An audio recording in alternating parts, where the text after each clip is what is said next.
Viewers, यहाँ पे हम लोग जो है वो कुछ बेसिक ऑपरेशन समझेंगे फॉर्मेटिंग से रिलेटेड, कि जो आपने शीट बना रहे हैं आप उसको फॉर्मेट कैसे करेंगे। फॉर एग्जांपल, अगर आप जो है वो किसी टेक्स्ट को बोल्ड करना चाहते हैं, इटैलिक करना चाहते हैं, अंडरलाइन करना चाहते हैं, या उसको हाईलाइट करना चाहते हैं, फ़ॉन्ट का कलर चेंज करना चाहते हैं, उसकी बॉर्डर्स ऐड करना चाहते हैं, तो वो सारे काम आप इस सेक्शन में समझेंगे। ठीक है, सबसे पहले तो हम टेक्स्ट जो इसको ले लेते हैं, सेलेक्ट कर लेते हैं। ठीक है, नेम और क्वांटिटी। ठीक है, नॉर्मली जो हेडर लाइन है वो बोल्ड होती है, तो उस बोल्ड के लिए ये जो ऑप्शन है कंट्रोल बी का ऑप्शन यूज़ होता है। ठीक है, आप इसको सेलेक्ट करें तो ये आपका टेक्स्ट जो है वो बोल्ड हो जाएगा। इसके साथ में जो है वो इटैलिक्स का सेक्शन है। ठीक है, आप इटैलिक्स को सेलेक्ट करें, कंट्रोल आई तो ये इटैलिक हो जाएगा, और कंट्रोल यू करने पर ये अंडरलाइन हो जाएगा। देखिए इस तरीके से आप टेक्स्ट को बोल्ड, इटैलिक और अंडरलाइन कर सकते हैं। इसी तरह से अगर आपने किसी आइटम को हाईलाइट करना है तो आप सेल में कलर फिल करके जो है उसको हाईलाइट कर सकते हैं। यहाँ पे आइए, देखें ये सारे कलर्स अवेलेबल हैं। ठीक है, इसके अलावा और कलर भी अवेलेबल हैं। अगर आपको कोई और कस्टम कलर चाहिए तो आप यहाँ से सेलेक्ट कर सकते हैं और वो कलर आप फिल कर सकते हैं। इस तरीके से आप हाईलाइट कर सकते हैं अपने टेक्स्ट को। एक जो बहुत इंपॉर्टेंट ऑप्शन है वो है बॉर्डर्स ऐड करना। आप इसको अपने सेल को सेलेक्ट कीजिए और उसके बाद ये जो ऑप्शन है बॉर्डर का, इसमें जितने भी ऑप्शंस अवेलेबल हैं वो आप में से जो सब पसंद आए वो आप अप्लाई कर सकते हैं। ऑल बॉर्डर के लिए आप ये सेलेक्ट कीजिए, देखें तो ऑल बॉर्डर आ जाएगा। थिक बॉर्डर के लिए आप ये सेलेक्ट करें तो आपकी बॉर्डर जो है आउटसाइड थिक हो जाएगी। उसके अलावा भी आप जैसे आपको ज़रूरत हो आप यहाँ से आके बॉर्डर सेलेक्ट कर सकते हैं अपनी मर्ज़ी का। ठीक है, इसके बाद अगर आपने फ़ॉन्ट का कलर चेंज करना है तो ये ऑप्शन यहाँ पे मौजूद है। फ़ॉन्ट कलर के लिए आप यहाँ पे सेलेक्ट करें और उतने ही सारे कलर आपको यहाँ पे नज़र आ जाएंगे। आप इनमें से जो से जी में है वो सेलेक्ट करें। प्रिंटिंग अगर करनी है तो ब्लैक कलर जो है वो सबसे बेहतर है। ठीक है, अब इसके बाद आप देखें कि सेल की जो अलाइनमेंट है वो सेल की अलाइनमेंट मतलब सेल में टेक्स्ट की पोजीशन क्या होगी। ठीक है, अगर आपको यहाँ पे ऐसे समझ नहीं आ रहा तो मैं आपको थोड़ा सा बॉर्डर जो है सेल जो उसको बड़ा करके दिखाता हूँ। देखें, अब आप देख सकते हैं कि ये जितना भी टेक्स्ट है और नंबर्स है, जितने भी टेक्स्ट है वो सबका सब लेफ़्ट बॉटम लेफ़्ट पे जो है वो अलाइन हुआ हुआ है। ठीक है, इसी तरह क्वांटिटी जितनी भी है वो बॉटम राइट पे अलाइन हुई भी है। तो आप ये पोजीशन चेंज कर सकते हैं। आप इसको सेलेक्ट कीजिए।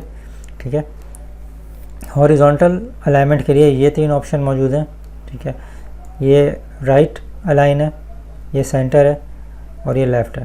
ठीक है, नंबर जो होता है वो नंबर बाय डिफ़ॉल्ट जो है वो राइट अलाइन होता है ना, सीधे हाथ की तरफ उसका अलाइनमेंट होता है। आप देखें यहाँ पे से आप इसकी अलाइनमेंट चेंज कर सकते हैं। ठीक है, यहाँ पे आके सेलेक्ट करें, जर्नल कर लें इसको। मैं आपको समझाऊंगा कि जर्नल क्या होता है। ठीक है, लेकिन आप देखें कि ये बीच में अलाइन हो गया। इसी तरह वर्टिकल अलाइनमेंट के लिए आप ये ऊपर के 3 ऑप्शन यूज़ कर सकते हैं। देखें इस तरीके से आप अलाइनमेंट इसकी सेट कर सकते हैं। ठीक है, उसके बाद जो नेक्स्ट ऑप्शन में उसको हम समझेंगे कि इंडेंटेशन कैसे की जाती है। इंडेंटेशन के लिए, इंडेंटेशन का मतलब होता है कि जो आपकी अलाइनमेंट है उससे थोड़ा सा आगे जो है वो आपका टेक्स्ट नज़र आना चाहिए। देखें ये डिक्रीज़ इंडेंट है और ये इंक्रीज़ इंडेंट है। आप यहाँ पे क्लिक करेंगे तो इंडेंट बढ़ जाएगा और बढ़ाएं इसको। ठीक है, डिक्रीज़ इंडेंट के लिए आप इसको ये वाला बटन दबाएं तो इंडेंट दोबारा वापस पीछे चला जाएगा, इंडेंट डिक्रीज़ हो जाएगा। इसका इस्तेमाल आपको जब सही पता चलेगा जब आप जैसे बैलेंस शीट बनाएंगे। बैलेंस शीट में जो टेक्स्ट होता है ना वो इंडेंटेड होता है, मतलब एक हेडिंग है उसके नीचे सब हेडिंग है वो इंडेंटेड होगी, उसके नीचे जो सब हेडिंग है वो भी इंडेंटेड होगी, थोड़ा सा और आगे जा रही होगी। ठीक है, तो जब हम डिटेल वर्कशीट बनाना समझेंगे तो उसके अंदर मैं आपको बताऊंगा कि इंडेंटेशन कैसे यूज़ की जाती है। ठीक है, फॉर एग्जांपल ए है, ये इसके अंदर थोड़ा इंडेंट है, इसके नीचे वाले को आप और इंडेंट कर दें। देखें थोड़ा सा और आगे हो गया, इससे नीचे वाले को आप थोड़ा सा और आगे कर दें। तो इस तरीके से कैटेगरी, सब कैटेगरी और उसके नीचे एक और सब कैटेगरी की फॉर्मेशन आप बना सकते हैं। ठीक है, इसके अलावा एक ऑप्शन जो मौजूद है वो अलाइनमेंट का है।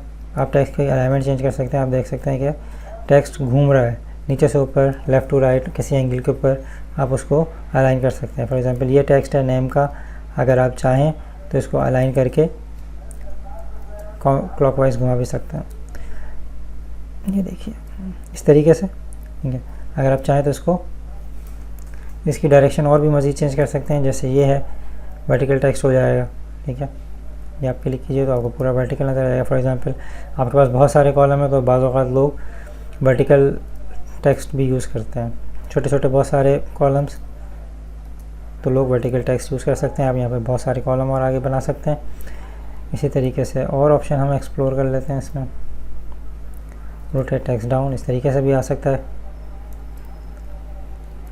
इस तरीके से भी आ सकता है। ये जो है ना मेथड, ये वाला जो वर्जन है, ये फॉर्मेट मोस्ट कॉमनली यूज़ होता है इसलिए कि पढ़ने में आसान होता है। और जब आपके पास नंबर ऑफ़ कॉलम्स बहुत ज़्यादा हो या कॉलम्स का टेक्स्ट जो है, जो हेडर टेक्स्ट है वो बहुत ज़्यादा हो, तो आप उसमें ये यूज़ कर सकते हैं।